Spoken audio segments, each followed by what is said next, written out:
All right, all right, all right. In the chat, if you can see and hear me, let me know that I'm not just talking to the ether. Welcome, welcome, everybody. It's all about balance, and I am so glad you are here. Janet Thompson is here from Woodstock. You want to switch to everyone, Janet, from panelists. You can hear me, great. Can you see me too? Hoping so. You never know when the tech gods are, okay, thanks, Kevin. Excellent. We're thumbs up, we're ready to go. So it's all about balance. And of course, we're all gathered here on this beautiful spring evening. Is anybody else experiencing the polar vortex? We are going to ignore that because we have got some lovely, I was going to say warming wines, but they're actually very light, but they'll still get us warmed up this evening. So I'm Natalie Maclean, and I am so pleased you are here. I am going to go through a few slides that you may have seen at the beginning, depending on when you joined, but we have got some fabulous wines tonight to taste. We have got Canada's top winemakers and a chef tonight who created some delicious recipes. And I am just looking in the chat. You're alive and well. That's good. Keep posting in the chat. And of course, if you have any questions, go to the Q&A. Just remember to use, the little drop down says everyone or hosts and panelists in the chat. Choose everyone so everyone can see your comments, because we want you to interact as we go along. This is meant to be informal. Ask questions, comment. We want to hear from you tonight. All right, let me get my slides going here. Here's where I magically do something that I hope technically works. All right, here we go. Now we've got the slides. Now I'm going to go to the slide version. All right, all good. Okay, hopefully you can see the slides now. It's all about balance. All right, and mini me is up here in the corner if you still need some human interaction or whatever. All right, so let us proceed. So I'm going to just move that little chat bubble over where I can still see my slides. So if you have the bubbly tonight, you want to open it or keep it chilled. We're going to be starting with the bubbly and then proceeding to the light rosé and white, and then finally the Syrah. So you can open your bubbly. This is your license to chill and to start sipping and nibbling. I want to know in the chat, where are you logging in from? What is the weather like? Dare I ask? All right. There's the chat. If you're unfamiliar with Zoom, if you missed the pandemic for some reason, you just click on that chat bubble, and that's where you can comment and interact with each other. And as I said, use everyone rather than hosts and panelists so we can see your wonderful, astute comments. All right. Good. Julian, Jacob. And I'm so glad you're here. You'll want to switch to everyone from panelists. Woo, I just spun the wheel. Okay, do you have a question? In that case, use the little bubble Q&A. I don't know if you guys can see my mouse moving on this screen. Let me know if you can see the mouse moving. Hello, Melissa. But that's where you want to post your questions so that I don't miss them. All right, -40. That is crazy. -40. Oh my gosh. Okay. Post on social. So while we want you to stick with us and give us your undivided attention, divide it only to post on social. So tag us. Here's our Instagram handles. The other, if you want to post on Twitter or Facebook, the handles are very similar. I'm at Natalie Maclean on other handles. I believe all the wineries are the same. Okay, cool. You can see my mouse. Awesome. But tag us. Let's give the folks out there who are not here lots of FOMO, fear of missing out. They'll join us next time. Just tell them what a wonderful time you're already having. Too bad they're not here. They should join the next one. All right. Let's keep going here. Here are our featured wines, some really top-notch wines. And what I love about all of these wines is that they are huge on flavor and yet low in alcohol. So we've got some, we're going to proceed in this order, if you're wondering, starting with the bubbly.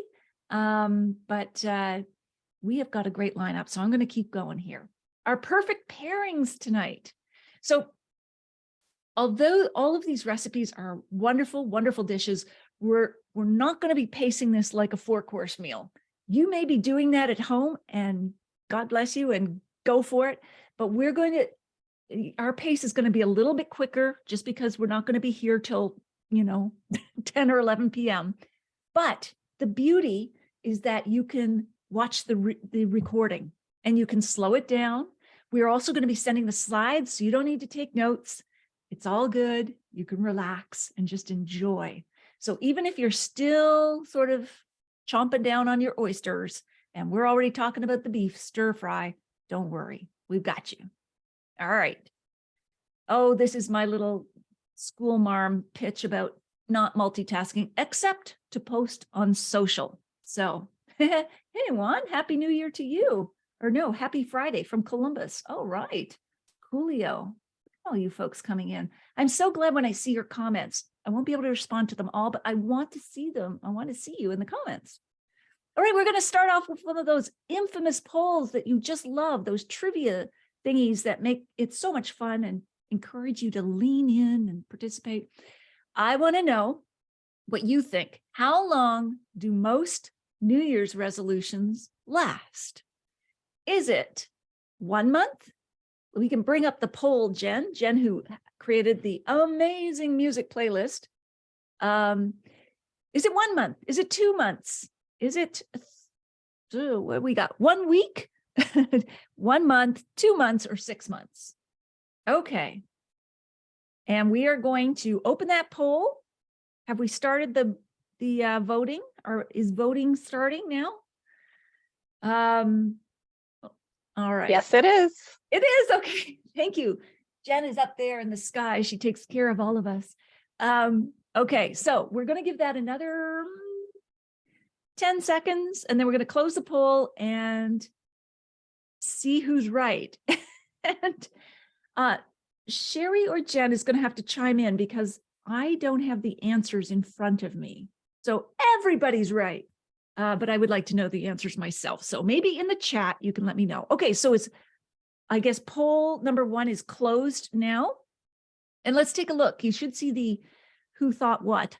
The leading answer was 1 month, followed by 1 week, followed by 2 months. We're all not so optimistic on keeping our resolutions. That's okay. We're realistic. All right. So, Sherry, do you have the answer? I'm going to guess that it's, well, probably 1 month. I don't know, 1 week. All right. We're going to keep going. And maybe Sherry will post or somebody will post the actual answer in the chat for us. But let's keep moving. Oh, this is me. I won't dwell on this. But I'm your host, and I write books and I teach online courses like this. And I am so pleased to be here with you tonight. All right, we're going to keep going. Poll answer is coming. Great. Thanks, Sherry. I should have had that with me, but I like surprises too. Okay, look at our winemakers. What a happy bunch here. They're so talented too, more importantly. And I'm going to introduce each of them in turn as they talk about these wines. But first, we are going to meet our celebrity chef, Josh Burst. Let me give you his bio and then we'll bring him on screen. He was born in Niagara, raised in Muskoka, and Josh has always been part of culinary and hospitality worlds. From an early age, he was working in Parry Sound resorts and bistros, graduating from the School of Culinary Arts in Niagara and holding the coveted sous chef position at Sassafras, Yorkville and Toronto. That is one fancy place. So that would have been tough to get. With over a decade of experience and having participated in multiple cooking competitions, Josh has always enjoyed exploring new perspectives and various culinary techniques. Look, he's working hard there in the background. Hello, Josh. Hey guys, how's it going? It's going really well. What a background you have. So you've provided all of these dishes tonight. What were you thinking? Like just overall, we're going to bring you back for each specific dish, but what was your inspiration or focus on tonight's recipes? So a lot of my focus on the recipes tonight were a lot of things I can share at home, a lot of things I do at home as well. As you see, I'm in my humble abode right now. I'm going to be cooking with you guys while we go through this tasting. That's great. We'll have the dishes ready so I can show you guys. Other than on picture, I can show you in real life as well. Absolutely. But it's more or less just my home meals. Oh, that's great. That's great. And you obviously chose recipes that will go with lighter wines like we're having tonight. Is there a difference? Like what is your guiding principle? I'm sure, you know, lighter flavors in the glass and plate, but is there anything else you think about when you're creating a lighter recipe? Well, especially coming after the pandemic, Yeah. I really cook very healthy right now. I try to go very healthy. So it's Good. really exciting. So I try to find some nice, fresh, kind of like nice, easy meals for everybody. That's awesome. And that's an inspiration for all of us who have broken our resolutions. So we're going to get a little healthier tonight. All right, Josh, we will come back to you for the first wine after we talk to winemaker Yvonne. So I'm going to share my screen again and get back on. But thank you so much, Josh. All right, let me get back to screen sharing mode and back to Yvonne. Okay. Come on, screens. There we go.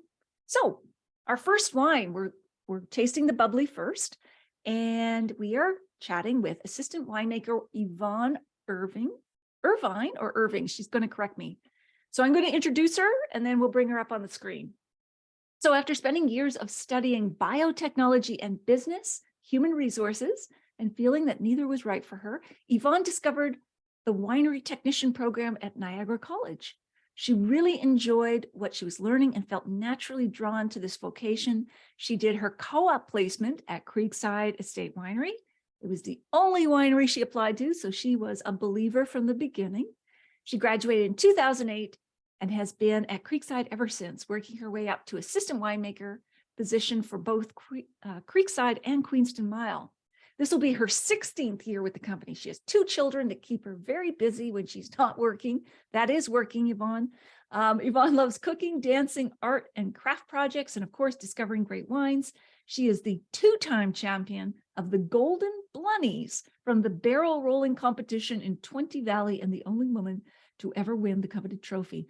Wow, this woman is powerful. All right, Yvonne, let's bring you on screen. Here we go. I'm just going to bring us up together.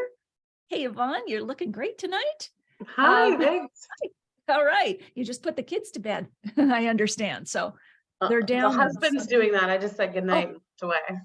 Excellent. Well-trained husband. All right, great. So I'm going to bring up the slides for the wine that you're talking about.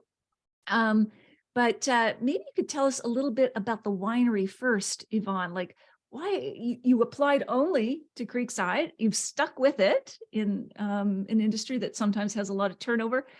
What's made it so special for you? I was really drawn to Creekside because of the types of wines that they were making that was a little bit different from the rest of the region. And also really drawn to the winemakers who was Rob, who's here tonight, as well as Craig McDonald, who both had just these great personalities that I was really drawn to. I think so much of your work life, like you're with these people so much, that there's a lot to be said for getting along with the people that you work with and really feeling like sort of a team and family when you're around these people. And I've definitely felt like that since the beginning and continue to feel like that today. That is so important, Yvonne. I hear you. It's just so critical. And Rob, who is still at the helm, is such a visionary and such a leader in the Canadian winemaking landscape. I can imagine why, or I can see why you want to work with him. All right, let me bring up these slides again. That is your bio. There's the beautiful winery. That's Creekside, which people should visit, and you don't have to wait till spring or summer. I mean, you're open now too for visitors, right? With winter activities, is that right? Yeah. So this is Queenston Mile, and relatively new winery that opened, I guess, basically a year and a half before the pandemic started. So kind of got a slow start to begin with, but it may be a new winery, but the property in the vineyard has always been a part of Creekside, in that that vineyard was planted in 2000 and we've owned it that entire time. So a lot of the wines that Creekside makes also comes from that vineyard.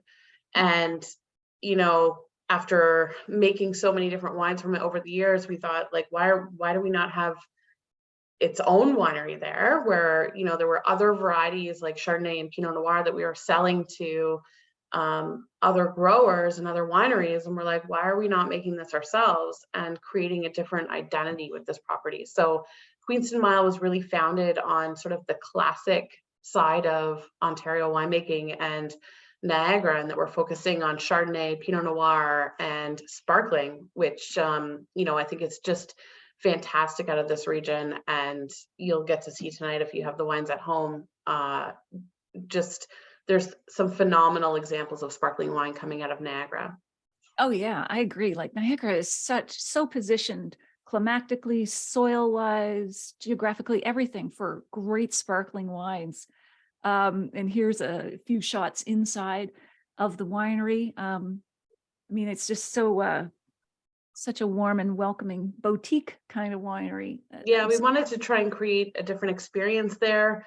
Yeah. A lot of wineries were founded on the idea of coming in and coming up to the tasting bar and doing a tasting, and we wanted to create sort of an atmosphere and feeling where you could come, you could do a tasting if you'd like, or you can sit and relax and have a glass of wine, or you can go up on the upper deck and watch the sunset, or sit by a fire, or sit in the Muskoka chairs in the sun. And it doesn't have to be sort of the typical winery experience where you're just going for a tasting and it's like, try this, buy this, and then continue on. We want you to enjoy yourself there, spend some time there, relax, enjoy, and not feel rushed, and not feel like you have to do wine by a certain guideline, I guess.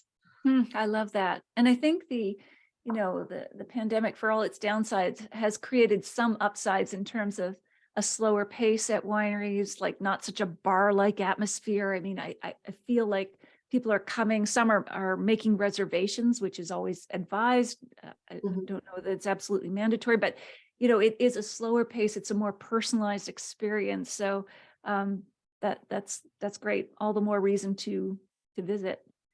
All right. So we've been champing at the bit here for your bubbly. I'm going to put all of these notes on the screen, and a reminder to those watching, we are sending you the slides so you don't have to make notes, all of these. And Yvonne may not stick to these bullet points anyway. But tell us about this Blanc de Noir. So first of all, that's Blanc de Noir, a white wine made from black grapes. What's the blend, Yvonne? So this is entirely made out of Pinot Noir, Okay. which is a grape that's really well suited to Niagara. It says St. David's Bench there, which is, you know, a really special pocket of Niagara, and that it's one of the warmest sites in this region. And we're really blessed in Niagara in that we have all these different microclimates, and therefore different grapes that will thrive in certain areas and create different styles within those areas. So that's really fun to explore. You know, sparkling wine is one of the first grapes harvested for the year. So generally, when we're doing sparkling wine, this is harvested the first or maybe second week of September. And what you're looking for is a really high acidity. You're trying to create a very fresh, vibrant style of wine, and also a little bit lower sugar, because it's going to go through a secondary ferment in the bottle, which is going to add more alcohol to the final wine. So what's really unique about this is that, first of all, it's made in the same method as champagne. So while we can't legally call it champagne, that name is protected. The process to make it is exactly the same, and therefore there's a lot of value in what you're getting from Niagara.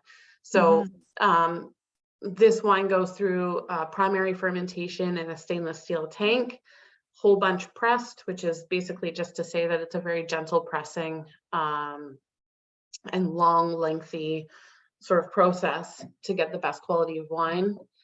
Then we're adding some sugar and yeast and putting it into a bottle, which is the final bottle that you have in your hands. And it ages on the lees, in this case, for over 36 months. And that really makes one of the biggest impacts on the final wine. And The because leaves of are that, the spent yeast cells? yeah, so Yeah. basically over time, the yeast that is in the bottle that is doing the fermentation breaks down over time, but that adds a certain flavor and texture to the wine as well, Very as it creamy. ages. So the longer time that it's spent in the bottle with those leaves, the more impact that it has. And Yeah. then those leaves are disgorged so that the final wine that you're pouring is nice and clear and you're not dealing with any of that in your glass. And this one was finished without any added sugar, which isn't that common because you're dealing with such a high acidity. Usually you want to add a little bit more sugar to balance it. Rob and I both felt that the acidity was at a place where we didn't feel like we needed to. And also because of the richness and texture that's coming from the extended lees aging, that was enough richness to balance it. And I think what you get in the glass is like this vibrant, bright wine that finishes a little bit richer and with full body, more so than you'd expect. Absolutely. I have to agree. Like this is really creamy and this is, I mean, this could go, I think head to head with non-vintage champagne. I mean, it's amazing. And just going back to another point you made, Yvonne, like you're trying to keep the acidity high for freshness, the sugar low, which is a trade-off. And just for anyone who may not be versed in the whole sugar alcohol trade-off, but the lower your sugar, usually the lower the alcohol, because obviously the yeast eats up all the sugar and produces two things, alcohol and CO2 or bubbles. So the fact that you pick the grapes earlier, it has lower sugar, it naturally produces a wine that's lower in alcohol overall, right? Mhm. Like, and what is this one? I don't have my glasses on, but is it about 12%? Something like that. Yeah, 12% alcohol. Yep. So, you know, the Niagara region in general, if you look at the wine world as a whole, is usually a little bit less alcohol just naturally because we're a cool climate growing region, just like other areas of the world, like France, I think of New Zealand. You know, if you compare it to, say, Australia or California and even Spain in some cases, you can get really high alcohols coming out of those regions. And, you know, that's fine. And that usually comes with balance. There's some great wines coming out of those regions. But if you're looking for lower alcohol, you're naturally going to find it here in this region because that's what our climate naturally produces. Yeah. So, you know, our theme tonight is about balance. So balance is both low alcohol, low sugar. So if you're looking for ways to get lower alcohol wines, we've just talked about two ways: wines for which the grapes are picked earlier in the season, so they'll have lower sugar, and wines from cool climates like Niagara. And we'll talk about other ways to find low alcohol wines, but those are two really important ones. Karen in the chat just said she was about to ask what the dosage was, but none. And I agree with you, Yvonne. It didn't need any. I mean, it's not too austere. Like usually you need that dosage or that bit of little added sweetness to soften the, you know, the brisk or too bracing acidity, but this really didn't need it. And so if you have questions about this wine or the upcoming recipe we're going to pair with it, just please post them in the Q&A. If you can't find that, post them in the chat. We'll sort it out. But I'm just, I haven't been able to keep up with the chat, but I am so glad that you are all still commenting because we want to hear from you. All right, let me go back to the slides and make sure I've got all the points covered. I know that you hit on most of the, oh, here we go. Taste profile. You talked about this, but maybe describe the bubbly from your perspective, Yvonne. It's got a great bracing, fresh acidity. What else do you get from this wine? Yeah, so there's definitely a little bit of fruit in there that comes across. It's said in the notes, you know, lemon meringue, white cranberry, and and that note of the hazelnuts, that nutty note, and it sometimes also comes across to me as like, you know, brioche bread, like a bit of a yeastiness. All of those types of characteristics in the wine, again, is coming from the lees contact and that aging in bottle that really makes a difference and makes it a more interesting wine. If you were to finish it and disgorge it earlier on, then you're going to get a wine that's much more fruitier, and it has a lot less of those notes. So I like the age in a sparkling wine because it makes a more complex wine in the end. Again, it's got that full body mouthfeel. So, you know, we're looking at this as a light wine, but champagne, sparkling wines, these are some of the best food wines that you can get because they will pair with almost anything. And then that acidity comes through and really just cleanses the palate. It doesn't leave sort of a full feeling in your mouth. It's very cleansing. It's very light. It's very fresh, vibrant, bright. Yeah. I always think of the swarm of bubbles like little scrubbing brushes, but in a kind way to your palate. They really, you know, get your palate ready for whatever you're eating, whether it's oysters or some of the toughest dishes for food pairing. And then you have the acidity, which is a natural sort of, the more we make our mouth water by acidity, the saliva, it's also a way of helping the wine and food pair well together because it's just juicier by nature. Yeah. Yeah. All right. So we're going to bring up Josh back again. We're going to talk about his oysters and what his inspiration was for this dish and why it would pair well with the bubbly. But we also want to hear from you, Yvonne, and I'm going to stop sharing my screen so everybody can see us on the screen. All right, cool. Yeah, so there's a number of different ways to pair this wine. I think the oysters with this is a great choice because it's very much sort of a bright and fresh food with a bright and fresh wine. And you know, looking at the theme of balance, oysters are so good for you, and especially this time of year. There's so many minerals and vitamins that are just naturally present in there, like magnesium, zinc. And zinc is one of like my secrets for getting over like a virus or a sickness or preventing it in the first place. And they're also an aphrodisiac, just throw that out there.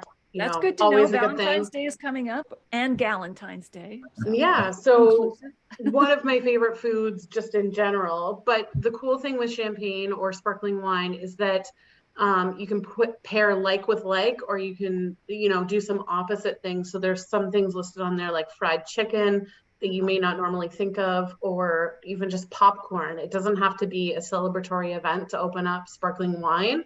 You can have this on a Friday night with a bowl of popcorn and watch a movie, and it's a really enjoyable experience. Absolutely. I always say like it's like putting rhinestones on faded jeans, like it's high, low, shabby chic. It works. But Josh, tell us about the dish and why you think it works as well. I was just gonna say real quick, I think popcorn and like sparkling wine, perfect, by the way. That's a nice Friday night to me. So the dish I have for you guys today, so I made it here at home right now. Ooh, look at that. Hold it right up to the camera if you can, Josh, without tipping. There you go. Spilling on the laptop. Oh, it looks great. Really great. Yeah. There we go. Yep. So we have a nice, some PEI oysters. They go beautiful with the sparkling wine. Just as we say with this whole event is all about balance. And this is a lot of the texture balance. So you get that nice sparkling with the nice smooth tasting oyster, nice acidic there as well. And I want to kind of bump it up with the freshness of the cucumber, which brings a really nice fresh tasting palate to the wine. Yeah, great idea. One of my favorite ones too. Absolutely, the accompaniments. And we have posted, Sherry is posting links on the chat to the wine itself. If you didn't get a chance to get this wine or the pack, the 4-pack, you still can. You can buy the wines individually or buy, the 4 wines we're tasting tonight, because don't forget, you can watch the replay. Bring friends, make it a party. So Sherry might also post the link to buying all 4 wines. And let's see, the oysters. Oh yeah, Jennifer posted the, excuse me, the oyster salad recipe in the chat as well, if you're looking for that. We did email it out, but just in case. All right, so I'm just wondering from those who are watching, if you've got a favorite pairing for oysters. Is there anything else either of you, Yvonne or Josh, would pair with oysters? I mean, sparkling is divine. I mean, I think it's kind of benchmark, but what other things would go with oysters? What other wines? I'm a big fan of Sauvignon Blanc. Yeah. Again, because of that freshness, and it brings in some of those vegetal notes, and some bright citrus and grapefruit. So that's more of like a springtime sort of pairing for me with oysters. I could, it feels right for the weather. That said, I've also been known to drink a lot of Sauvignon Blanc in February because it brings that feeling of spring and summer to your mind instead of gloomy winter. Which, polar vortexes, for instance. Yeah, exactly. This would be Bye-bye. a great weekend for Sauvignon Blanc as well. Yeah, a Muscadet, which has some really great texture to it. Yep. Chardonnay, Yep. You can kind of play around. I think you're looking for a wine with usually a bright acidity, but also you can look at the texture as well and see what that's bringing to the table. Yes, Rob's saying pair oysters with more oysters. Yeah, that's always a good idea. or just this wine with more wine. And Josh, is there, thinking of this bubbly, you've already said popcorn would work. What else comes to mind besides the oysters? What else would you put with this wine? Oh man, with the wine itself, any seafood in general would go extremely well to sparkling wine. Yeah, it really is refreshing. All right, folks, thank you so much. I'm going to find my slides again, but you'll be coming back, both of you, at certain times during this presentation. But thank you so much. Some great insights. I love talking about the wine, the pairing, and why they work. So thank you for that. All right, let me find my slides again here. Here we go. And that was that one. Okay. Oh, got another poll. So lean in. Which beverage contains the most sugar per 5-ounce serving? Let's look at that. Is it? There's the poll. It should be up on your screen. Is it orange juice, Coca-Cola, Coke, Queenston Mile, Blanc de Noir, or cranberry juice? Dun, dun, dun, dun, dun, dun. I assume that people can vote right now. I am not seeing the active voting, but I'm assuming it's happening. So let us know what you think. We're just going to hold this open for like 10, 15 more seconds so as to keep the momentum going. But let me know what you think also in the chat. Jackie. Oh, yeah. Are you having those oysters, Jackie? Jackie, you want to switch to everyone from hosts and panelists. And I'm just backing up to see who I missed here. Steve Salmon said the oysters were great. They were yummy. Mint was a nice touch. We loved it. Excellent. So let's show the results. Here we go. And the results are, which has the most sugar? Coca-Cola is number 1 choice. Orange juice, number 2. Queenston Mile's distant, number 4. Cranberry juice. Well, I know you're right on the Queenston Mile. It is low sugar. It's completely dry. So, and Sherry, you can post the answer in the chat. Poll 2, which beverage? Answer is Coca-Cola. Whoa, at 16.25 grams, with cranberry at a close second, 15 grams of sugar, orange juice at 15, and your Blanc de Noir, 0.9 grams. Yes, so if you're looking for lower sugar, don't turn to any of those other alternatives. The Blanc de Noir is the answer. Okay, and I want to go back to poll number 1 because Sherry put that answer in there too. 55% of respondents kept their New Year's resolution for less than half a year, with 11% lasting less than 6 months, 14% less, at least 3 months, 19% lasting 1 month, and 11% lasting less than a month. All right. All of us weak-willed humans will just carry on. All right, let's dive into our mindful wines. That is the name of the line, with winemaker Scott McGregor, who we're going to bring up shortly, but let's introduce him first. As Lakeview's winemaker, Scott actively cultivates consistent wine profiles and ensures Lakeview Wine Company delivers high quality Niagara VQA wines. Scott went to Niagara College for marketing before making the jump over into the wine industry. He studied enology and in 1996 accepted a job at Hillebrand Estate as in grower relations and viticulture. From 2000 to 2003, Scott worked at Andrew Peller in Winona as a lab technician and assistant winemaker.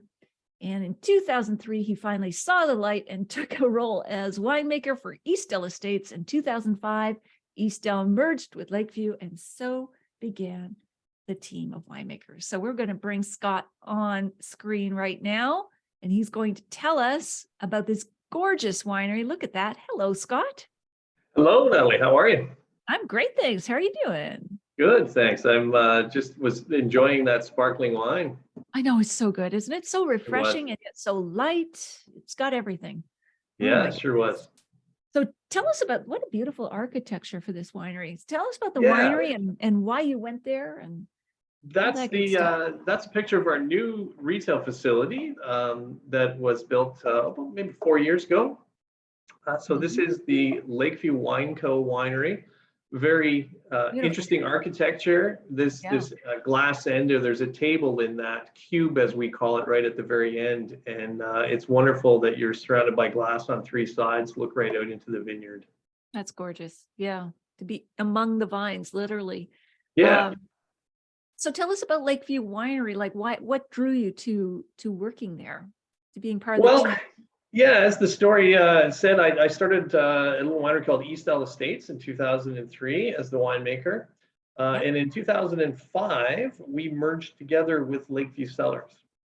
So Tom Green was a winemaker for Lakeview Cellars. The two of us came together, and we have since grown leaps and bounds from those days back in the early 2000s. And so we're now located on Highway 55 in Niagara on the Lake, which is the kind of the Golden Mile, the main highway going into Niagara on the Lake.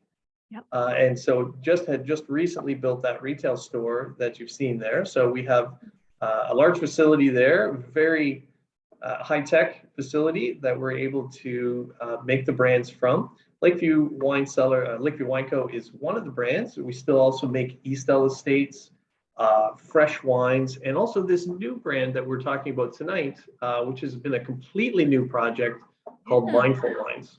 That is so interesting. I'm going to bring up the bottle on the screen with the. Oh, look, there's some internal shots. Let me go back to that. There's the okay. Let's go for the bottle because it's a new wine, a new brand for you. So tell us about it. Mindful. What was the inspiration? Well, the inspiration for this wine was literally the name of this wine, Mindful. And this is something that is very top of mind for a lot of people lately, especially myself. And what we wanted to do here is that we know that everybody is really trying to be mindful of what they eat, trying to be mindful of what they drink. And so this was really a project to try and forge forward on something and see what we could create. And what we wanted to create was a wine that not only had low sugar, but also had lower alcohol. Because obviously when it comes to being mindful of your health, at times maybe we're watching both of those things. We want to have a lower alcohol wine just to watch the amount of alcohol that we're consuming. It also makes a wonderful wine that you can have, in the afternoon at lunchtime, maybe just having a small glass, something that's, not going to affect your mind and your mindfulness from that point forward. So this was really a project to try and create a VQA, 100% Ontario-made VQA, low alcohol, low sugar wine. So the main thing that we actually ended up here with is that the wine has 1 gram of sugar per serving and a total of 8% alcohol. So What does as that mean? Yvonne- 1 gram of sugar, like put it in perspective. A dessert wine has what, 20 plus grams? Absolutely. Like, so if we were to go by the bottle, so, you know, an ice wine can be 125, 150 grams Gosh. per liter. Okay. You know, so we get down into this wine in the total of the bottle standpoint, there would be 5 grams per liter of sugar through the entire bottle. So one Wow. glass containing 1 gram of sugar. Okay. Okay. Wow.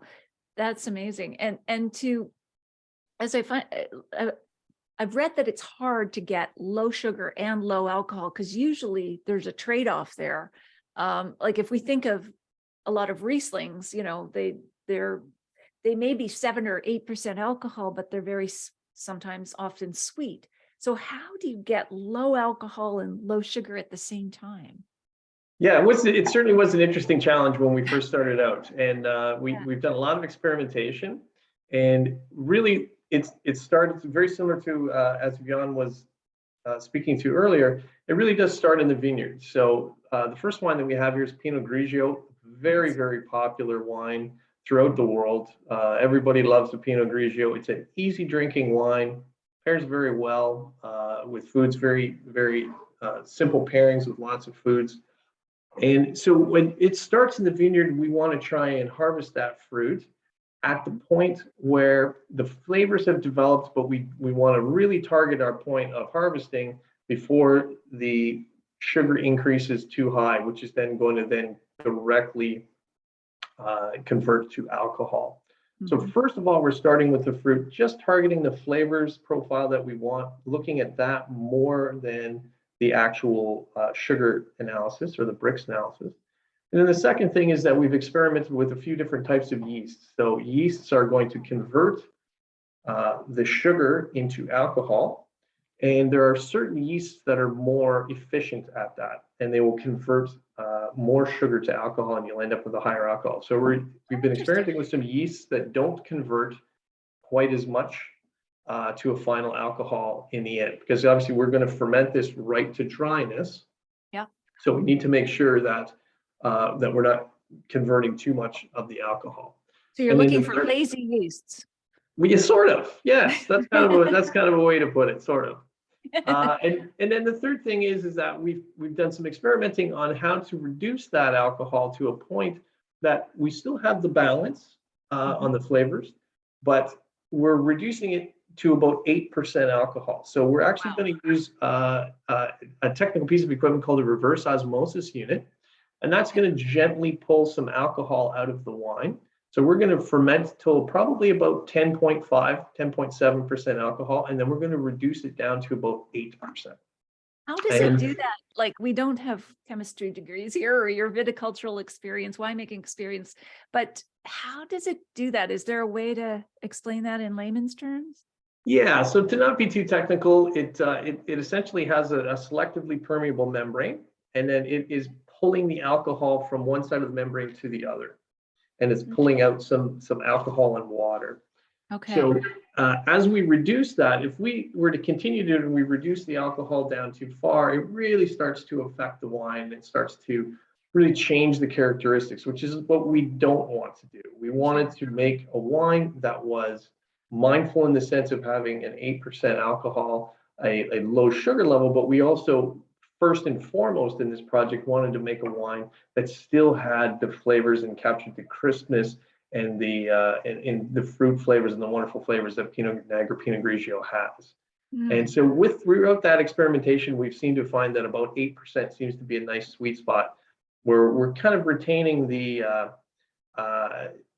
flavors and the characters of the wine, and also keeping that alcohol level at a nice lower level. Absolutely. And folks in the chat are agreeing with you. Jackie says, okay, I'm going to come back to your question, Jackie. Lori says, this is really yummy. Guillen says, interesting on reverse osmosis. Very nice and crisp wine. Janet, looking forward to sharing this with my friends and family. The wine, delicious, Sarah says. You know, I got to say, it's like amazing. It's this floral, beautiful wine that has all the flavor. And yet it's not too sweet. It's pretty amazing to have this kind of, did you say it's 8% alcohol?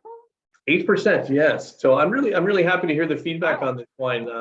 This Yeah. certainly has been it's been a big pet project for us.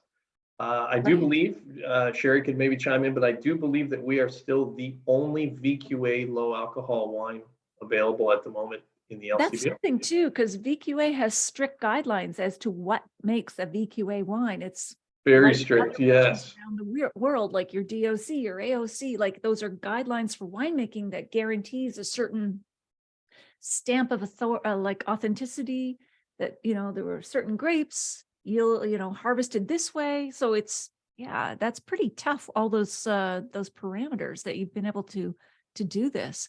Yeah, Absolutely. Sean says, it's nice and light.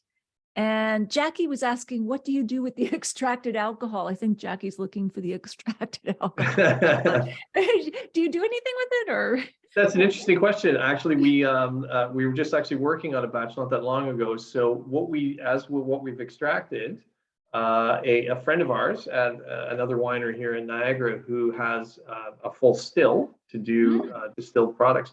He's actually playing around with that and just trying out to make some grape spirits with that and to see how that can be used in some other projects. So Oops. yeah, no, we that's certainly don't we don't want to waste anything, and No. that's part of the whole cycle of really making sure that we use everything throughout the process and that there isn't any waste. That's like nose to tail kind of dining. Let me just scroll down in the chat, make sure that I haven't missed anybody. Wow, it is a great. Lori says this will be my go-to summer wine. Good to hear, Lori. Yes, and Forma, I know you had your name in there, but I'm going by Forma. Oh, I agree with Juan. This sounds fantastic. Elaine, this wine is so great and amazing with salad. Janet, I'm thinking it would pair nicely with pork roast. And Jackie says, cool. So about the Well, I'm really glad to extraction. hear that. I'm glad to hear Yeah. the feedback, and No, we certainly worked very hard at trying to make sure that we had a wine that really that you could pour for someone that they didn't immediately think, oh, is this some type of a low alcohol wine? Or that, and I really think that this wine hits the mark when it comes to that. The right from day one, the main goal was full flavored. We wanted to make sure that this wine did not seem like it was diluted or, it's okay, but I don't know if I'd have more than a glass.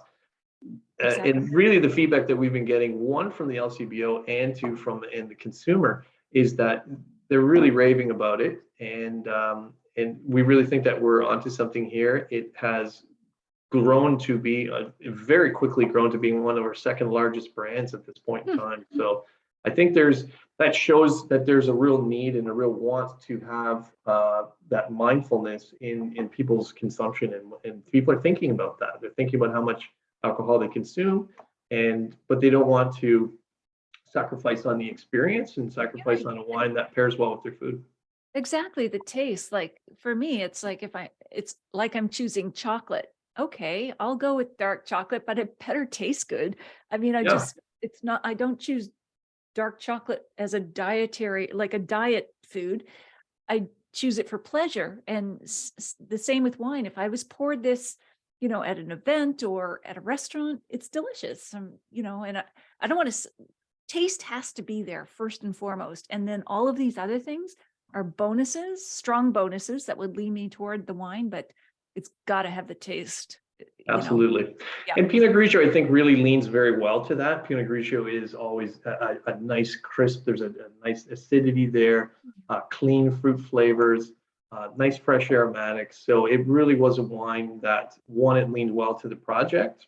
It's earlier ripening, so that we can really target at what point we're harvesting the fruit, and has really worked out well. Absolutely. So now, in terms of looking for low alcohol, low sugar, we've got pick the grapes early, cool climate, and reverse osmosis, gentle process of removing the alcohol. And we've talked about the taste profile. Oh, we're going to bring up Josh again. He has a kale and pear salad that he's paired with this. I'd like to hear from both of you, though, as to why you think the wine works with this salad and other pairings. Again, folks, you'll get these slides, so don't worry about us skipping over bullet points. All right. So I will. I'll let Josh take it away on discussing this fantastic salad. The one thing that I would throw in about this wine, though, is that it certainly leans better to not be too cold. If the wine is too cold, it can kind of overwhelm the taste buds a little bit, and you lose some of the flavor. It is a very light wine; it's a little bit delicate. Yes, it is delicate. But to have the wine not too cold, so maybe even just having it out of the fridge for a little bit before you're having your dinner, I think you'll find some of those flavors will come across your palate a little better. Cool. That's a good tip. All right, Josh, why did you create this salad, and why do you think it pairs well with the wine? So when we first got introduced to the mindful wines, I was so intrigued with the 1 gram of sugar and like with the fermentation and how everything like that. So I'm very excited to be a part of it. But with the salad pairing, I kind of want to evaluate the pear flavor you get from the wine. So I introduced more pear, a nice little crunch factor with the granola, and then with the red onions and goat cheese kind of mixture, it brings some like nice creamy kind of mix to it. Oh, excellent. Crunch factor. I love the way you talk about a salad, Josh. Oh my gosh. I do a have one crunch made factor. here. I'm very bad at showing through the computer. Oh, that's here. good. That's good. That's all right. Because we've got links in the chat to the recipes, and they'll also be sent out afterwards. That looks lovely. Oh my gosh. Yeah, the combination of textures and flavors. But you're right, the pear note coming through on the dish and the wine. That's a nice combination. We've got Karen saying, this dish screams my name. Delicious. She's using all caps now and lots of exclamation marks. All right. So I noticed there was a comment there about us shipping to the United States. Unfortunately, we don't at the moment, but we are more than ready to welcome you as guests to the winery. We get a lot of Americans being very close to the border, so we get a lot of Americans come over in the summertime and come for tours and tastings of the facility. that's a good point. Rent a big SUV, go to the wineries, because there's like four of them all together, and you can visit around and stock up and Absolutely. Niagara Lake is the Napa of Ontario. It is an adult playground when it comes from the ability to just tour from winery to winery to winery around and make a weekend of it. There's wonderful bed and breakfast hotels to stay in. there is. I mean, the value, especially for American visitors, 30% off, going quick. Absolutely. And there's so much to do. Like there's restaurants, of course, with the wineries. There's all kinds of things. There's things for the kids to do. There's balloon riding. There's bicycles. It's just a beautiful place to visit. So yeah, make your plans for spring, summer, or fall. And Absolutely. this group, this family of wineries, visit all of them. It's really well worth the tour. Juan says it's on my bucket list. Good, Juan. I think it's carpe diem. Do it now. No one's guaranteed tomorrow. Not to be like grave or anything, but okay. Edie says, thanks for the invitation, Scott. Sarah. Anytime. Yes, you're welcome. Good. Yeah, we have a wonderful hospitality center for agritourism, so people can come in, do a little tour, hear about the vineyards. You can get right into the facility. We have an amazing 50,000 square foot plus facility.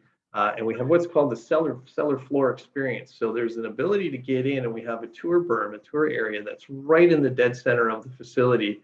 And you can stand between a forest of over 1,200 wine barrels on your left side and tanks as large as 84,000 liters per tank on the right side. So Wow. Really unique experience to be able to get in right into the center of the facility and really see everything that's going on. I love that. So in the middle of the vines, in the middle of the forest of barrels, just everybody can place themselves in the middle of the experience. Absolutely. All right. We're going to keep, we've got a question in the Q&A. Let's just do that before we go on to the next mindful wine. Janet Thompson says, do the wineries do anything to protect the vines when we have a deep freeze like today? That's a good question, Janet. All right. Yes, we do. I'll answer that. So at this point in time, as I look over at my thermometer, I'm reading about -13, which I still have a smile on my face at this point in time because of that. Really, for us to get into the danger zone, as we would call it, or a point where we're really starting to worry about significant damage to the vines, at this point in time in the year, they're in a level of dormancy that's going to keep them well protected up to around -18, I would say, on some of the sensitive varieties. So at -13, we're feeling pretty good. One of the things that we do have in Niagara to help protect the vines is wind machines. So anybody who has been through the Niagara Peninsula and driven by any of the vineyards will see these large windmills that are in the vineyards. And what those windmills do is they actually pull a little warm air from the inversion layer. So as warm air rises, the temperature above can be substantially, or even just a few degrees, enough temperature to change the surface temperature of the vineyard enough to prevent any freezing or any problems with the buds on the vine. So on a night like this, everybody is poised and ready to go. If the temperature goes down low enough, those wind machines will kick in, provided it's not too windy, which is unfortunate. Tonight's a little bit windy. But at that point in time, those wind machines can be very effective at protecting the vines and keeping them safe. That's interesting. Just the air movement helps to, control the temperature. Sometimes Amazing. a couple degrees is enough to protect them. So if you can bring that warm air from above down and flood through the vineyard, even just a few degrees difference, it can make a huge difference in how much buds survive. For the most part in Niagara, the moderating effect of the escarpment and the lake, so our giant water body of Lake Ontario is kind of like a big heating blanket at this time of the year. It's a big hot water bottle laying beside us. And because that water takes such a long time to warm up, because it's a deep lake, that sort of holds the warmth as we go into winter, and it really moderates the effect. The temperature difference between the Niagara area that is below the escarpment and up on top of the escarpment is significant. And the farther you get away from those lakes, the colder it gets. So we have a wonderful microclimate here that is able to grow a multitude of vines, and they're able to get through the winter. Wow. Yay for the vines. My goodness. Harsh conditions, but what doesn't kill you makes you stronger, right? Or That's makes right. better wine. We know that. We are the North.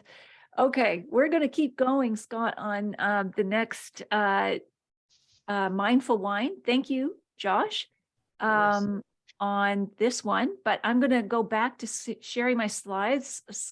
Scott, stay with me because I'm going to keep going. Don't go anywhere. We're going to do a poll first. Which type of wine is considered the most heart healthy?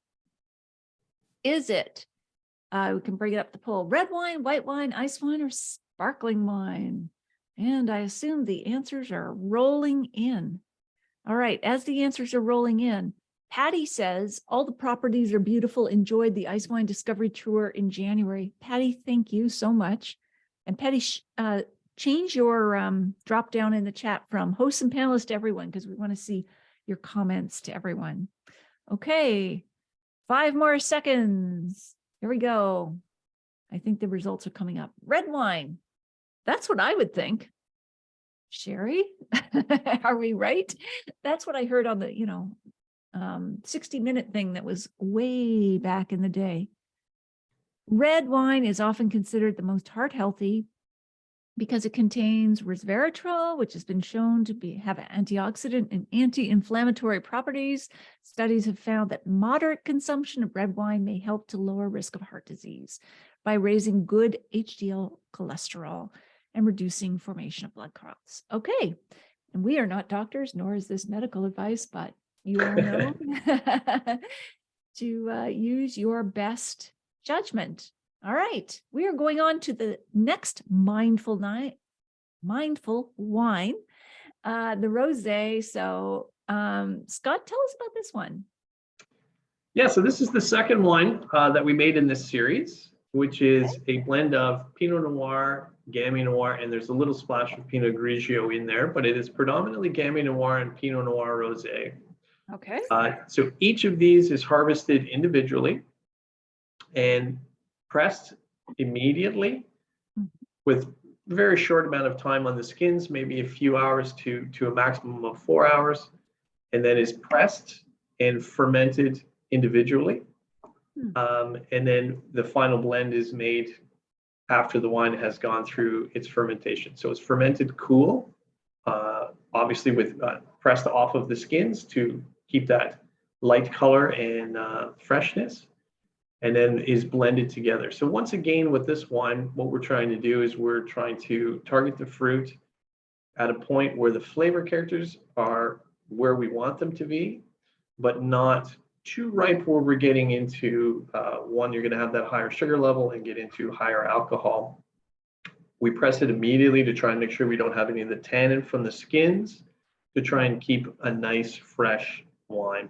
Yvonne mentioned earlier on about lees, which is the yeast cells, the dead yeast cells that settle down when a wine finishes ferment. So with these wines, both of them actually, we do leave them on what's called the light lee. So it's only kind of removed off of the heavy stuff. And that is left on there for 4 months or so that the wine has enough time to sort of build a little bit of mouthfeel and a little roundness on the body of the mouthfeel. And that just sort of helps kind of smooth out the wine. Especially on a lighter styled wine that has lighter alcohol and lighter sugar, we wanted to try to help kind of build up that mouthfeel a little bit. Oh, it's This lovely. wine has gone through the same process. So this has been fermented out to a lower alcohol because we're starting with a lower Brix level or sugar level on the fruit. And then has also gone through that gentle reverse osmosis process to just try to pull out a little bit of that alcohol down to about 8%. That is great. Yeah, it's very floral. Like I'm getting like field strawberries. And again, I would truly not guess that this had been a reduced alcohol wine if it were served to me at an event or dinner party. I wouldn't know. It's just a lovely, beautifully floral strawberry kind of wine in it. That's great to hear. That is exactly what we one of the aims were, that we would just joke around when we were trying in the lab, is our intent was to make a wine that somebody could just pour a glass and hand it to someone, and no one would think that in any way that this wine has had any reduction in alcohol happen to it. We wanted to make sure that was first and foremost on our plan. So Absolutely. And I've tasted lots of reduced alcohol and even no alcohol wines. And you can tell it's like, okay, this is like, I don't know, butter tarts with the butter removed. It's just something's happened to this thing. It's been neutered. But this is not the case. I mean, it's just. They certainly can be very disjointed. And that's something that we worked hard to not have, and to make sure that we had that mouthfeel there. And that it didn't sort of have a sort of a watery weight to it, that sort of thing, and that fresh fruit flavor still came through.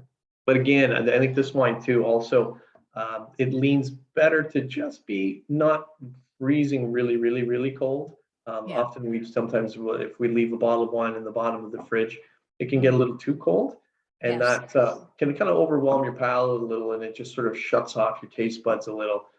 So you definitely want to have it cool, but not too cold to the point where you're kind of losing some of that fruit characters, especially on the lighter style wines. I like the points you're making with this wine and the last one, Scott, about not over chilling, because you only want to over chill a bad wine. You want to numb it completely, but not these. For sure. They're delicate, and you got to let the little florals bloom, and they won't. They'll shut down completely with too much cold.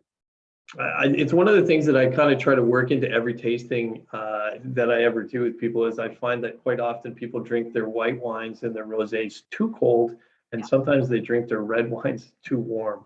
Exactly. Because they leave it out in the summer on the table, or in their house, and maybe the house is kept at a fairly warm temperature. So really kind of letting your whites and your rosés have a little, just a coolness to them. But also having your reds not warm and drinking them too warm. I think the old joke I always heard was it was room temperature, but in a castle in the 16th. Exactly, a medieval castle. Hey, they didn't have central air conditioning or heating. Now I need to be mindful of the time to make sure we're continuing on, because I want to get through all the wines and also leave time for Q&A, because this is amazing. I'm loving the comments in the chat. I'm going to bring on Josh again about the pairing. So again, everybody will get the slides, you'll get all the notes. But let's look at Josh's pairing for, wow, seared rainbow trout. Is that not perfect? Pink on pink, Fantastic but pairing. also the flavors. Let's just bring Josh back up here. So Josh, tell us about this dish and the pairing. So it was funny because I was talking to Rob earlier today because this is my first virtual tasting. And he turned around and was like, "You want an icebreaker?" And I was kind of laughing. I'm like, well, what would I do for an icebreaker? I'm like, well, I kind of had in the bank that if you want to pair the rosé with something around the same color. Pink on So pink. a lot of times salmon. This route we went to the rainbow trout, which I'll point this down Oh, that's here. lovely. Oh my gosh. Look how you garnished it too. Oh my gosh. Wow. And Harry and Blair are loving this pairing, by the way. thank you so much. The blistered cherry tomatoes just really pop with this wine as well. It's a beautiful kind of contrast. And then I also have a little mix of basil and mint in there, so it brings a nice earthiness to the fish. So it's really fun. And I'm a big skin on kind of guy. I know there's a lot of people out there that skin off. They say it's too fishy, but I'm a big skin on guy. So a nice crispy skin to it. It's one of my favorite parts. Well, it's kind of like where all the flavor is, like the rind of the cheese or the marrow of the bone. It's like, Exactly. yeah. And Scott, do you like this pairing as well? I do, yeah. I think this really pairs well. The crispness of the wine always works well with it, and also lighter styled with lighter sort of flavor character. And I think that the marriage there is fantastic. Yeah, really a winner. Wow, I'm so pleased to have this, these wines are top notch in terms of the taste and the equation with the alcohol levels. Okay, I'm going to keep motoring on only because I want to get to the next wine without cutting it short and then leave a little time for Q&A at the end. But Scott, Josh, thank you. You'll be coming back on again shortly. Thank you. All right, back to the slides. Here we go. All right, lots of different pairings for this wine. As you can imagine, rosé is such a versatile wine when it comes to pairing. All right, another poll here. What is not a basic principle of pairing food and wine? Oh my goodness. Oops, here we go. The poll is up. Think about acidity, match the flavor and intensity and character, match the flavor, intensity and character. Keep the food and wine at a similar weight. Soften bitter tannins with soft, light foods. Interesting. That's a complex question. Not even sure I know the answer. Okay. There are the choices, answers coming in, another 10 seconds, and then we'll bring up the answers, and then Sherry will post the answer in the chat. Let me just back up because I lost track on the chat. All right, TikTok. Answers coming in. Cool. All right, we can close that. Let's just see what people thought. Keep the food and wine at a similar weight is the number one answer. Then soften bitter tannins with light foods. All right, let's see. And the answer is soften bitter tannins with light, soft foods. You should soften bitter tannins with richer, heavier foods. Okay, yeah, I knew that. I was just trying to be one with the people. Actually, that didn't occur to me. Okay, here we go. Let's keep going. Let us savor our fourth wine with winemaker Rob Power, who is a dynamo and a visionary. He's on screen, but I'm going to introduce him. Over the past 2 decades, Rob Power has established himself as one of Canada's most respected and creative winemakers. Check. He first developed a love of wine while working as a sommelier in Toronto. After moving to Niagara, Rob enrolled at Brock University's Cool Climate Enology and Viticultural Institute, where he graduated at the top of his class and joined Creekside as an assistant winemaker. People really don't leave Creekside once they join. I'm getting that sense. They don't go anywhere else. That's a good sign. In 2002, Rob assumed duties as winemaker. To date, Rob's winemaking has garnered numerous awards and accolades.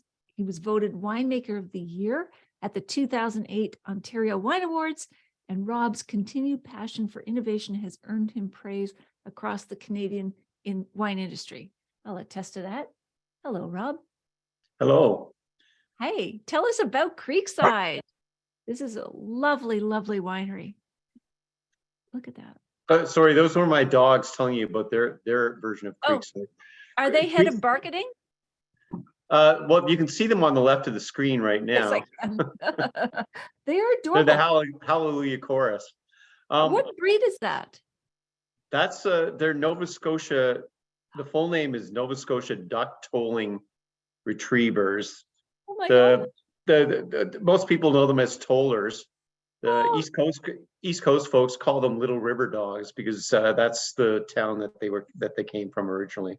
Oh, that's a town I almost came from. I was just outside of Halifax. I love them. They're cute. Oh my God. Yeah, they're Adorable. a royal handful, as you can tell. But I'll yeah. bet. Yeah, they look fun, but yeah, handful, right. So tell us about Creekside. So yeah, Creekside. Creekside was started in about the year 2000. I mean, there were a couple of bottlings that came out before then. Okay. But the original business plan of Creekside was and still is to be a little bit of a black sheep in Niagara, in that, you know, there are so many wineries making gorgeous Riesling and Chardonnay and Pinot Noir and sparkling wine. And we try to do that with our Queenston Mile brand, but Creekside has always been about Sauvignon Blanc and Syrah, also known as Shiraz. And that right from the start, that put us on the map as the other guys. So, and we've kind of carried that identity through to now. And we like being the other guys. What else can I say? Yeah. Did you choose those? You know, Niagara hasn't traditionally been known for Sauvignon Blanc and Syrah, but you do it so well. Did you choose it because it was in a different direction, or just because the grapes were working really well in the particular vineyards that you had, or all of the above? All of the above. I think there was an early theory that Sauvignon Blanc in particular was underserviced in Niagara, in that it was pretty well suited to the climate. I think that the other thing about it was that, you know, Syrah, also known as Shiraz, you know, when it's in Australia, it does incredibly well in that hot climate, but people tend to forget that it was originally a northern Rhone French grape, where it's Yes. pretty cold. So Yeah. we had a feeling that it might do well in Niagara, and in fact, it is a really reliable ripener. And so we can make consistent red wines year in and year out. That is terrific. Yeah, no, they're really iconic wines for you. Just so well made. All right, let us go to this Syrah. Now, we've talked about ways to get low alcohol. This Syrah amazed me because it has so much flavor. It's full-bodied, and yet, again, I don't have my glasses on. It's I think 12.5% alcohol. Yeah, I think that's right. Which is amazing for a full-bodied Syrah red wine. How do you do it? Tell us. It sounds like a cop-out, but it really has to do with the vineyard and the grapes, right? Sure. As I was saying a minute ago, Syrah is surprisingly well suited to Ontario. From when you get to, it comes down to farming, right? And when do grapes ripen? Not all red grapes ripen at the same time. Okay. Because people associate Syrah with Shiraz and Australia and hot climates, I think people think that it's going to be one of the latest ripeners in Ontario, but in fact, it's ripening before the Cabernet varieties. Really? So that in practical terms, that means that we're picking it in late October, before the weather has switched. You know, Cabernet varieties, they can be wonderful in Ontario, but typically you're picking them into November when, you know, it's Remembrance Day and we're all standing shivering in the cold, and probably it's snowing on November 11th or something like that. Mhm. These grapes ripen a little bit earlier. Now the style is going to shift from year to year because we are a cool climate, so you'll get variation. But to Sure. me, it shifts between Syrah in the cold years and what I would call Shiraz or Shiraz in the warmer years. It's just kind of a mashup of the two styles. But either way, it's always making a drinkable red wine, and that's what we love about it. That is terrific. All right. So tell us about the wine itself in terms of the taste profile or anything else you'd like to pick up on. It's just pretty amazing though for the alcohol level. I mean, just even on the nose, I'm expecting a really big wine. Yeah, the fruit comes in just very slightly dehydrated and concentrated. And that allows us to pack a lot of flavor in, regardless of the level of sugar and therefore alcohol. This particular bottling, 2019, was a cooler year, but you can still feel the heat of Niagara and you know, a reasonable amount of alcohol balanced by a lot of flavor. One of the themes tonight was balance, and to me, balancing a red wine is a matter of acidity and tannin and flavor. And Syrah, you know, I love to allude to the fact that Yvonne and I were geniuses, but we're not. You know, Mother Nature does wonderful things with this grape in Niagara, and our main job as winemakers is to try to stay the hell out of the way. It's as simple as that. You know? It is so smooth. I mean, it's like liquid velvet, but it's not heavy. The other thing I would add, though, is that our winemaking style at Niagara at Creekside is very old world in that we are minimal inputs. You know, that the wine is basically bottled more or less unfiltered and unfined and bone dry, and that's ties into the theme of today when we're talking about balance, because you know, if you go to the LCBO, and they've done a good thing now, they've started putting the residual sugar on the shelf tag for each wine, right? Which is really important for those of us that are starting to pay attention to what we're putting in our diets.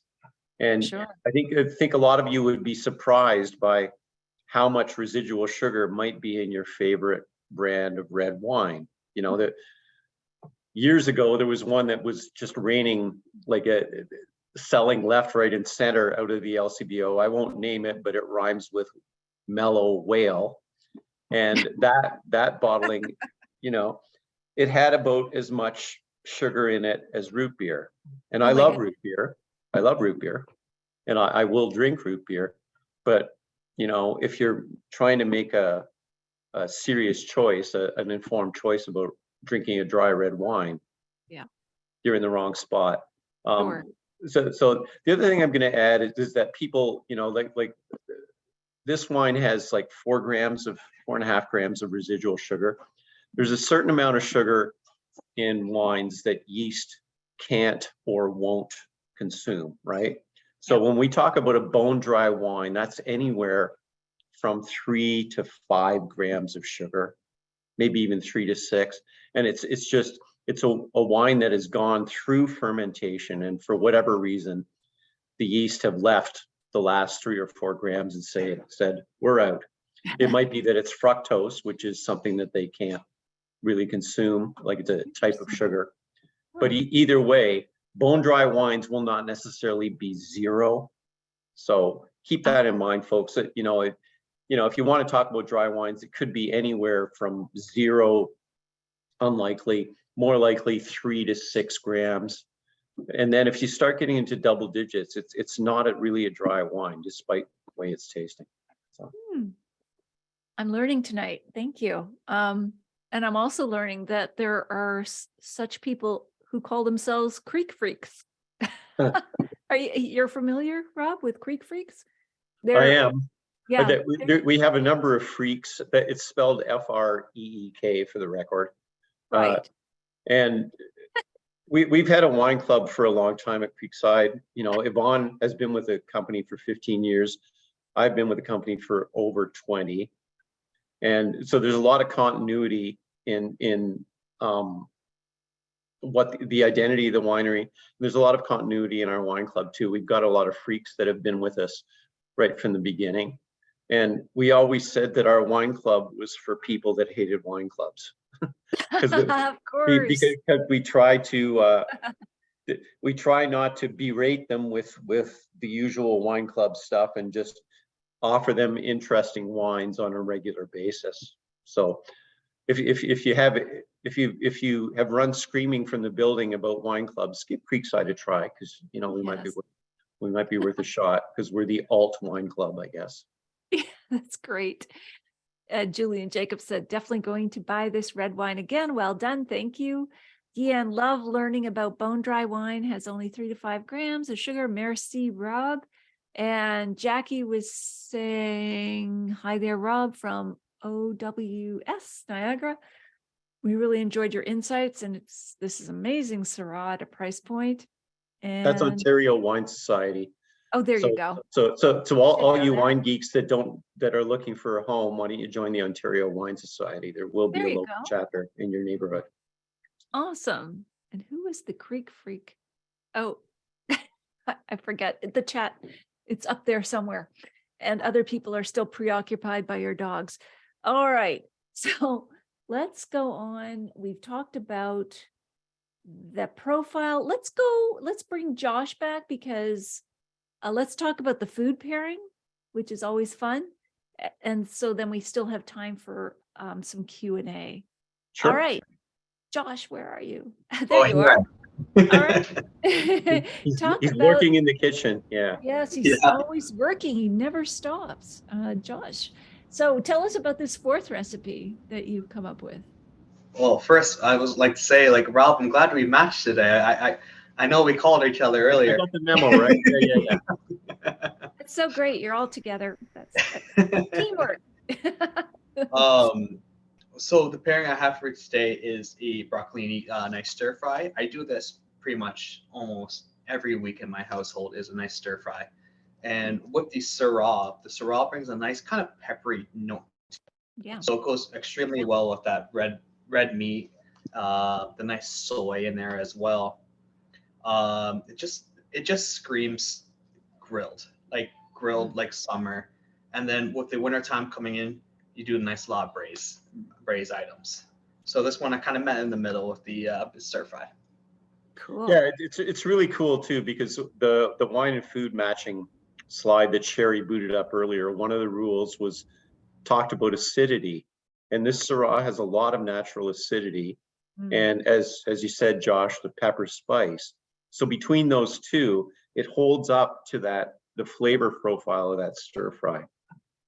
But the other thing is that it's a dry, natural, rustic, cleanly made wine, red wine, and what better to think of than a stir fry with beautiful fresh broccolini and vegetables, right?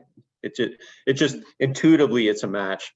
The thing about wine and food matching to me is that wine tends to go with food, and we should never overthink it, right? You know, in a perfect world, you've got wine X and meal Y, and you know, you put them together and the angels sing and somebody will have an orgasm and things like that. It's just awesome. But at the other end of the spectrum, you know, there won't be blood. Nobody's calling an ambulance. If you have a bad wine and food match, you just, oh, okay, that's not working. Eat your food, drink your wine. And it's not a big emergency.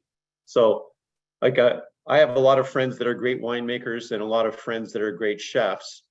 And, you know, we don't worry about it too much getting together. If the yin and the yang are going to go, it's great when they do, but.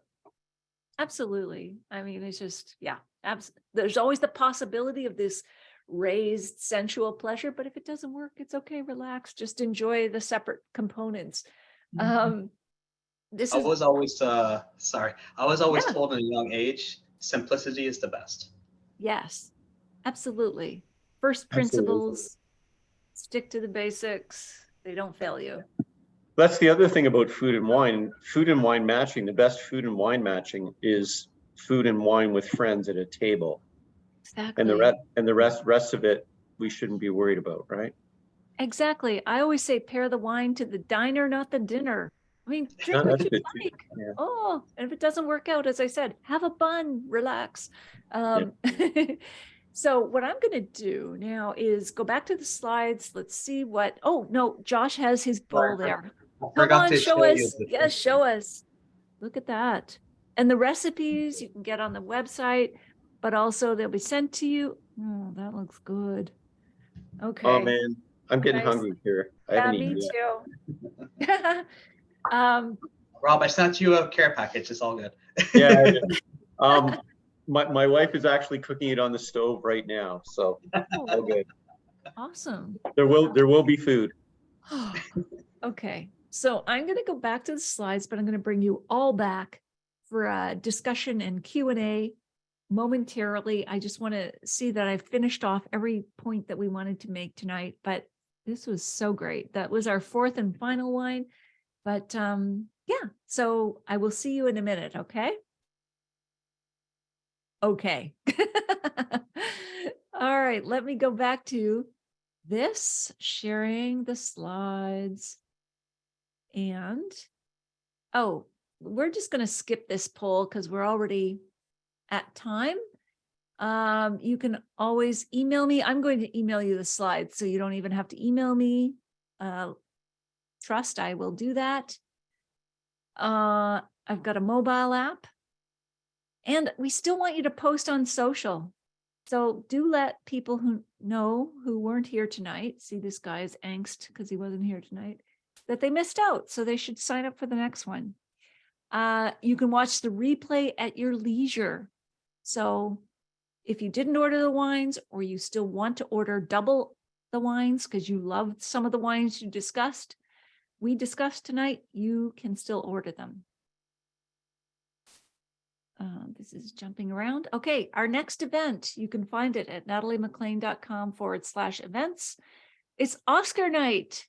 So we're going to do your Oscar warm-up on Sunday, March 12th. Join me. It'll be like, I think it's at 6 p.m. It's going to be early while people are still on the red carpet. We're going to have fun with popcorn pairings and wine. So register now and save your spot. Now we're going to go to questions, and we're going to bring everybody back for any questions you have remaining. All right, there we go. And I'm going to look at Q&A to see if anything has popped up there. There's Rob. And Scott is back. Josh and Yvonne, there's Yvonne. Okay, we're all back. Okay, so let us know as we wrap this up, if you have any remaining questions. I'm looking at the Q&A, and if not, I'm going to get some final comments from everybody. Let me look at the chat. Julia and Jacob, yes, the next tasting will be virtual as well. Janet, this evening has been amazing. Hearing from the winemakers and doing food pairings with Josh has been wonderful. I love you too, Sarah. Edie, a great presentation. Gian, you're welcome. Gray warmth on these cold times. Cool, cool, cool. Okay, does anybody have any questions, or have we answered everything for you? Are you complete and satisfied? Lois, you're welcome for the information. Sean, really enjoying these Ontario wines. Look at that. Love all the positive feedback. I know, we're just like Mutual Admiration Society group hug time. Do you folks want to finish off with a comment, a tip, a comment, whatever to, I don't think we're having a lot of questions. I think we've answered it all. So does anybody want to lead off with a comment, a finishing comment, maybe one from each of you, if you have something in mind to say, hey, remember this, or try this, or whatever you like. I'll start it. I'll jump into that. Just to kind of follow with my statement earlier on, to do these tastings, it's really great for us to be able to do these tastings through Zoom like this, and for so many of us to be able to kind of get together on a cold night like this in the warmth of our own homes. And we love passing on the information of the wines. I think you could probably get from Chef Josh, Yvonne, Rob, and myself, that we're very passionate about what we do. We live our jobs, literally, and it's something that we spend a lot of time, and we're very passionate. We're all wine consumers ourselves, and we love wine ourselves. So I do absolutely invite everybody, please, if you're in the Niagara area, please come down, stop in. There's a lot of like-minded people just like us working at the wineries who are very passionate and want to inform you and let you know everything you can, learn everything about the wines. And there's no question that it is a bad question. So we love being able to kind of give you that information, and we're passionate about Ontario and VQA wines. Well, here's what Sarah said, Scott. You all are awesome, and you rocked our wine socks off. Job well, that's us. Job done. That's what we were aiming for. Oh, cool. Julia and Jacob, great. Thank you, Josh. Great recipes. Deb, thank you for that. Okay. Anybody else have a comment? Well, the first thing I would say is please put your socks back on. It's really cold out there. We don't want to induce any frostbite. But the theme of tonight was about paying attention to sugar and balance in wines, and paying attention to alcohol levels. And anybody that reads a newspaper or pays attention online knows that there is a big health question about these things out there. And I think wine in moderation is part of a balanced lifestyle, and that's something that has really been borne out through history. Mm-hmm. So we try to make our wines in a balanced way, both in terms of flavor and in terms of sugar and alcohol, and trying to make that part of a responsible lifestyle and something that is sustainable. So I hope everybody got that out tonight. Yeah. The other thing is that they're supposed to taste good, which is when it comes to the mindful wines at low alcohol, there's some astonishingly technical, beautiful winemaking that happened on those brands. So yeah, everybody should drink a toast to Scott for that one. Cheers. Absolutely. Cheers. Thank you, Rob. Cheers. Cheers. And my view, I've been writing about wine for more than 20 years, and I think, am I bringing more pain or pleasure to this world in advocating for wine? But stress kills more people than anything else. And I think if we can enjoy wine in moderation, let's just all relax, enjoy the connection over wine. And I know there's some scary guidelines out there, but I think still everything has to be taken in context, including the latest scary headlines. And, everybody has to find the right place for themselves. I just wanted to read you something that just went by. I've always been a big proponent of just moderation in general. Yeah. I think if it comes to whether it's eating red meat, whether it's sugar, Yes. whether it's consuming wine, I think as long as you kind of approach life from a balanced and moderated and in moderation concept, you're Yes. up ahead of the game. Absolutely. Juan said there's going to be more creek freaks after this tonight. Really lovely feedback in the chat. Anyone else want to add a comment before we finish off here? I would agree with a lot of what Rob and Scott have already said, but I think the fact that we brought food in tonight, Yes. I would just add that I hope people experiment with food and wine pairings, because there's a lot to be learned in that area, but also a lot just in general to try out, and different ways to figure out, like, the best way to learn about anything is to do it. And even I found myself, I did some Zoom events throughout COVID, and I did some stuff with sparkling wine, and one of the pairings that I found was steak, and I'm like, are you kidding me?